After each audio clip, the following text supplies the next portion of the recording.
അജയഭാവങ്ങളിൽ ഇന്ന് ഞാൻ വായിക്കുന്ന രണ്ടാമത്തെ കവിത മുഹമ്മദ് സഗീർ പണ്ടാരത്തിൽ. മുഹമ്മദിൻ്റെ ഗസ എന്നാണ് മുഹമ്മദ് അത് പ്രൊനൗൺസ് ചെയ്തത്. ഞാനെല്ലാം ഗാസ എന്നാണ് പറയുന്നത്, പറഞ്ഞു പഠിച്ചത്. അതുകൊണ്ട് തന്നെ ഇത് മാറ്റാനും പെട്ടെന്ന് അത്ര എളുപ്പമല്ല. ഗസ എന്നാണ് ഗാസയെ ഞാൻ പറയാറ് എന്ന് മുഹമ്മദ് പറയുകയും ഇത് എൻ്റെ ഒരു കവിതയാണ് എന്ന് അഭിമാനത്തോടുകൂടി തന്നെയാണ് മുഹമ്മദ് പറയുന്നത്. ഈ എഴുത്ത് ഒരു പ്രാർത്ഥനയാണ്. ലോകത്തോടെമ്പാടും ഈ കാലികമായ ഗസയിൽ നടക്കുന്ന കാലികമായ ദുരന്തങ്ങളെ, കൊടുങ്കാറ്റിനെ, കടൽക്ഷോഭത്തെ വളരെ നല്ലൊരു പ്രാർത്ഥനയായി ഒരു പ്രത്യേക ദിശയിലേക്ക് തന്നെ മുഹമ്മദ് പറയുകയും വായനക്കാരെ അതോടൊപ്പം കൂടെ കൊണ്ട് നടക്കുകയും ചെയ്യുന്നുണ്ട്. നല്ലൊരു എഴുത്താണ്. മുഹമ്മദിൻ്റെ കുറേയേറെ എഴുത്തുകൾ ഞാൻ വായിച്ചിട്ടുണ്ട് ഒരു പ്രത്യേക ഗ്രൂപ്പിൽ ശിക്കുകയിൽ. അപ്പോഴെല്ലാം ഓരോ കവിത കാണുമ്പോഴും അടുത്ത പടിയിലേക്ക് ഇതിലും നന്നായി എഴുതുന്നു എന്നൊരു തോന്നൽ. ഇത് ഗസ വായിച്ചപ്പോൾ ഞാൻ പറഞ്ഞൊരു അഭിപ്രായം ഇത് തന്നെയാണ്. മുഹമ്മദ് ഇപ്പോൾ പഴയ മുഹമ്മദ് അല്ല. അങ്ങനെ വളരെ നന്നായിട്ടൊരു എഴുത്ത്, പ്രാർത്ഥനയാണ്. ഈ പ്രാർത്ഥന നെഞ്ചിൽ തട്ടിയുള്ള ഒരു പ്രാർത്ഥനയാണെന്ന് കൂടി കാണണം. ലോകമെമ്പാടും ഗസയെ കാണുന്നത് രണ്ട് വിധത്തിലാണ്. ലോകരാഷ്ട്രങ്ങളിപ്പോൾ രണ്ട് തട്ടിലാണ് നിൽക്കുന്നത്. ഇസ്രയേലിന് ഒപ്പം പലസ്തീനോടൊപ്പം. പലസ്തീനിൽ തന്നെ ഗസ ഒരു ഭാഗമാണല്ലോ.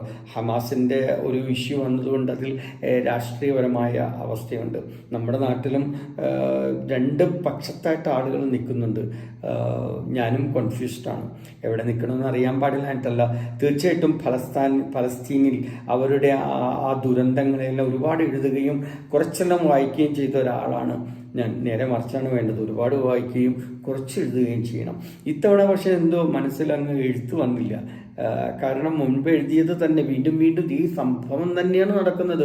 ഓരോ 2-3 വർഷം കൂടുമ്പോഴെല്ലാം ഫലസ്തീനും ഇസ്രയേലുമായിട്ടുള്ള യുദ്ധം നടക്കുകയും അപ്പോഴെല്ലാം വെസ്റ്റ് ബാങ്കും ഗാസയും തകർന്നടിയുകയും ചെയ്യുന്ന ഒരവസ്ഥ വീണ്ടും അതിൽ നിന്നും ഉയർത്തെഴുന്നേൽക്കുന്നു. പെട്ടെന്ന് എനിക്ക് ഓർമ്മ വരുന്ന ജപ്പാനിലെ ഹിരോഷിമയിലും നഗസാക്കിയിലും ബോംബിട്ട സംഭവമാണ്. അതിൽ നിന്നും അവർ കരയേറിയെങ്കിലും ഇന്നും അതിൻ്റെ ദുരന്തങ്ങൾ അനുഭവിക്കുന്ന ഒരു സമൂഹത്തെയാണ് നമ്മൾ ജപ്പാനിൽ കാണുന്നത്. നമുക്ക് നോക്കാം. യാ അല്ലാഹ്, കാലക്കൂട്ടം താണ്ഡവമാടിയ മൺപാത്രശാല കണക്കെയുള്ള ഗസയെ അങ്ങ് കാണുന്നില്ലേ?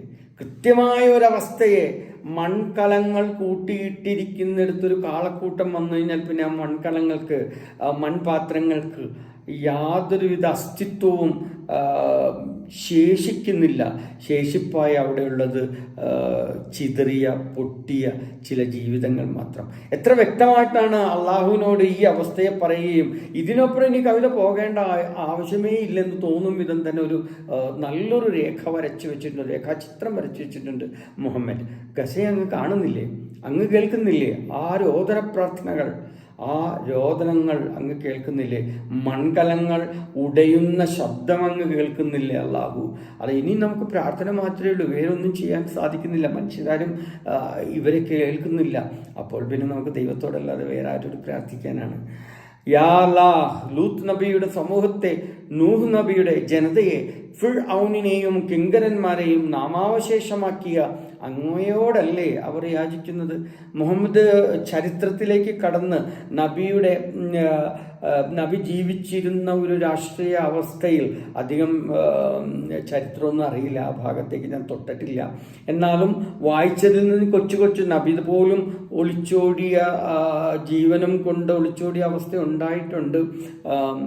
അദ്ദേഹം എന്നിട്ട് തിരികെ വന്ന് പ്രചോദനം പൂണ്ട് പലരെയും ഓടിച്ചിട്ടുമുണ്ട്. ഫിറൗനിനെയും കിങ്കരന്മാരെയും നാമാവശേഷമാക്കിയ അങ്ങയോടല്ല, അങ്ങനെയുള്ള ഒരാളോടല്ലാതെ വേറെ ആരോടാണ് എനിക്ക് പ്രാർത്ഥിക്കാനുള്ളത്? പ്രാർത്ഥനയാണ് ഇവിടെ മുൻപിൽ. യാ അല്ലാഹ്, നമ്രൂദിൻ്റെ അഗ്നികുണ്ഡത്തിൽ ഇബ്രാഹിം നബിക്ക് തണുപ്പ് നൽകിയ, കുളിര് നൽകിയ, ഞാനാണെങ്കിൽ കുളിരെ നൽകിയ ഈസാ നബിയെ, ആകാശത്തേക്കുയർത്തിയ അബ്രഹത്തിൻ്റെ ആനപ്പടയെ അബാബിൽ പക്ഷികളെ അയച്ച് കാവരക്ഷിച്ച അങ്ങയോടല്ലേ അവർ പ്രാർത്ഥിക്കുന്നത്. മിഡിൽ ഈസ്റ്റിൽ എന്നും ദുരന്തങ്ങൾ ഉണ്ടായിട്ടുണ്ട്. അത് 2000 വർഷങ്ങൾക്ക് മുമ്പുള്ള പഴയ നിയമത്തിലാണെങ്കിലും പുതിയ നിയമത്തിലാണെങ്കിലും ഒരുപാട് അവസ്ഥകളെ കുറിച്ച് പറഞ്ഞിട്ടുണ്ട്. പലായനങ്ങൾ ഒരുപാട് നടന്നിട്ടുള്ള സാമ്രാജ്യങ്ങൾ തകർന്ന ഇടമാണ് അവിടം. അത് ജൂതന്മാരുടെ കാലഘട്ടത്തായാലും അതിൽ നിന്നുരുത്തിരിഞ്ഞ ക്രിസ്ത്യാനിറ്റി ആണെങ്കിലും അതിനോടൊപ്പം അതിനുശേഷം വന്നു ചേർന്ന ഇസ്ലാം മതമായാലും ഇവരുടെ എല്ലാം പൂർവികർ ഒന്നാണെന്ന് മറന്നുകൊണ്ടാട്ട് ഇപ്പോഴുള്ള ഈ യുദ്ധങ്ങൾ, ഇപ്പോഴെന്നുള്ള എന്നും ആ യുദ്ധങ്ങൾ ഉണ്ടായിട്ടുണ്ട്. കുരിശുദ്ധങ്ങൾ ഒരുപാടുണ്ടായ നാടാണ്. യാ അല്ലാഹ്, ബദറിൽ മുഹമ്മദ് നബിക്കും കൂട്ടർക്കും വിജയം നൽകി. ബദറുൽ മുനീറിൻ്റെ കവിതകൾ, പാട്ടുകൾ ഞാൻ വായിച്ചിട്ടുണ്ട്. അതുമായിട്ട് ബന്ധപ്പെട്ട് 1-2 കവിതകൾ ഞാൻ എഴുതിയിട്ടുണ്ട്. നമ്മുടെ മലയാളത്തിൽ സുന്ദരമായ കെസ് പാട്ടുകളെല്ലാം ഉണ്ട്. ബദർ ഉൽ മുനീർ എങ്ങനെ പ്രൊനൗൺസ് ചെയ്യുന്നതെന്ന് പോലും അറിയാത്ത ഒരാളാണ്. അതിൻ്റെ ഒരുപാട് പാട്ടുകൾ നമ്മുടെ നാട്ടിൽ മാപ്പിളപ്പാട്ടായിട്ട് വന്നിട്ടുണ്ട്. കൂട്ടർക്കും വിജയം നൽകി അബൂജഹലിനെയും കൂട്ടരെയും നശിപ്പിച്ച അങ്ങയോടല്ലേ കണ്ഠമിടറി കണ്ണു നനച്ച് ഹൃദയം പിടഞ്ഞ് അവർക്ക് എഴുതുന്നത് ആരോടാണെന്നുള്ളതും നബി ആരാണെന്നുള്ളൊരു കൃത്യമായ ഒരു ചിത്രം വരയ്ക്കുകയും അങ്ങനെയുള്ള ഒരാളിലേക്ക് ഞങ്ങളെയും രക്ഷിക്കണമേ എന്ന് പ്രാർത്ഥിക്കുന്ന ഒരവസ്ഥ, വല്ലാത്തൊരവസ്ഥയാണ്. പ്രതീക്ഷയാണ് ഇവിടെ കൊടുക്കാൻ ശ്രമിക്കുന്നത്. അങ്ങനെയുള്ള നീ എന്തുകൊണ്ട് ഞങ്ങളെ നോക്കുന്നില്ല എന്നൊരു പിടഞ്ഞ മനസ്സ്.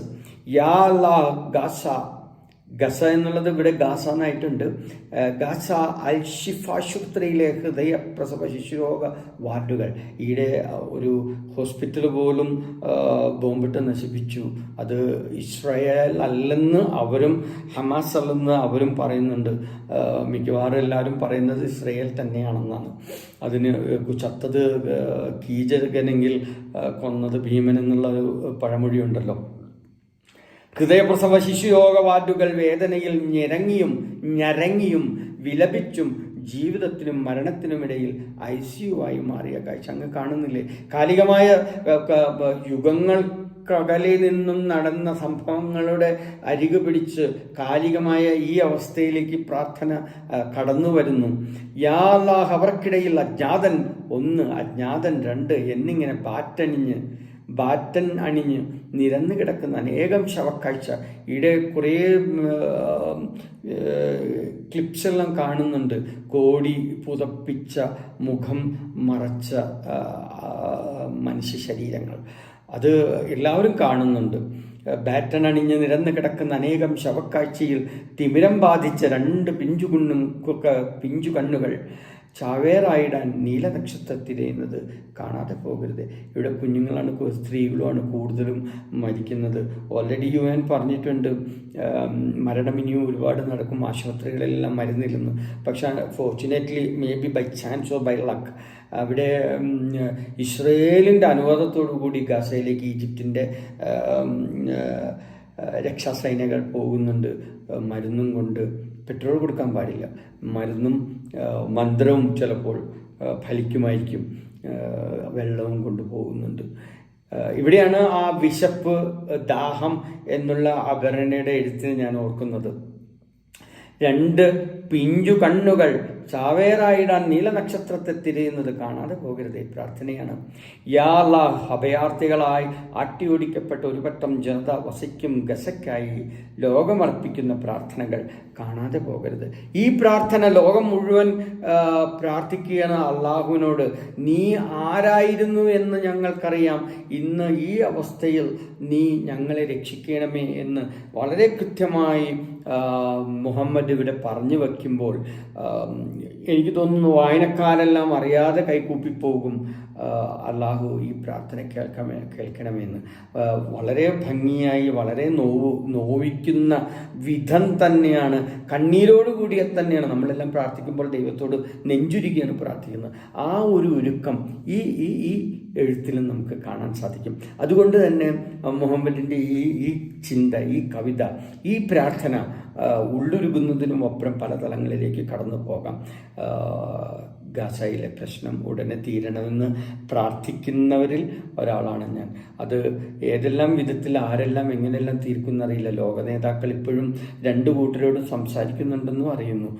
നമ്മുടെ സർക്കാരും അതിനുവേണ്ടി ശ്രമിക്കുന്നുണ്ട്. ശ്രമിക്കട്ടെ, വിജയം കാണട്ടെ.